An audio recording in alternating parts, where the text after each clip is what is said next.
Hello everyone, আমি রিঙ্কি আর একটা নতুন মিনি ব্লগ নিয়ে চলে এসেছি। তো আজ একটু দেরিতেই উঠেছিলাম কারণ কাল ছিল মোমোর বার্থডে।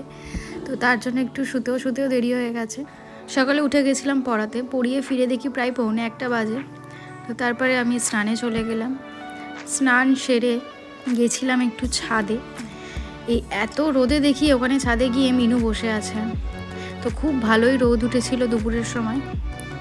তারপরে নিচে এসে দুপুরের খাওয়াটা সেরে নিলাম, মাছের তরকারি আলু দিয়ে আর ভাত। খাওয়া সেরে দুপুরে একটু ঘুমিয়েছিলাম। ঘুম থেকে উঠেই দেখি মোমো এখানে একাই বকছে। তারপর ওকে একটু রাগিয়ে দিলাম।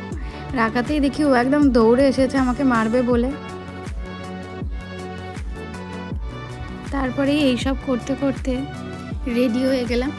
একটু আমি আর বোন বেরিয়েছিলাম, ওর প্রজেক্টের কটা জিনিস কেনার ছিল, তো দুজনেই বেরিয়েছিলাম। তারপরে খেলাম একটা আইসক্রিম, খেতে খেতে চলে এলাম বাড়ি। এসেই বসলাম আবার ওর ওই স্কুলের কাজ নিয়ে।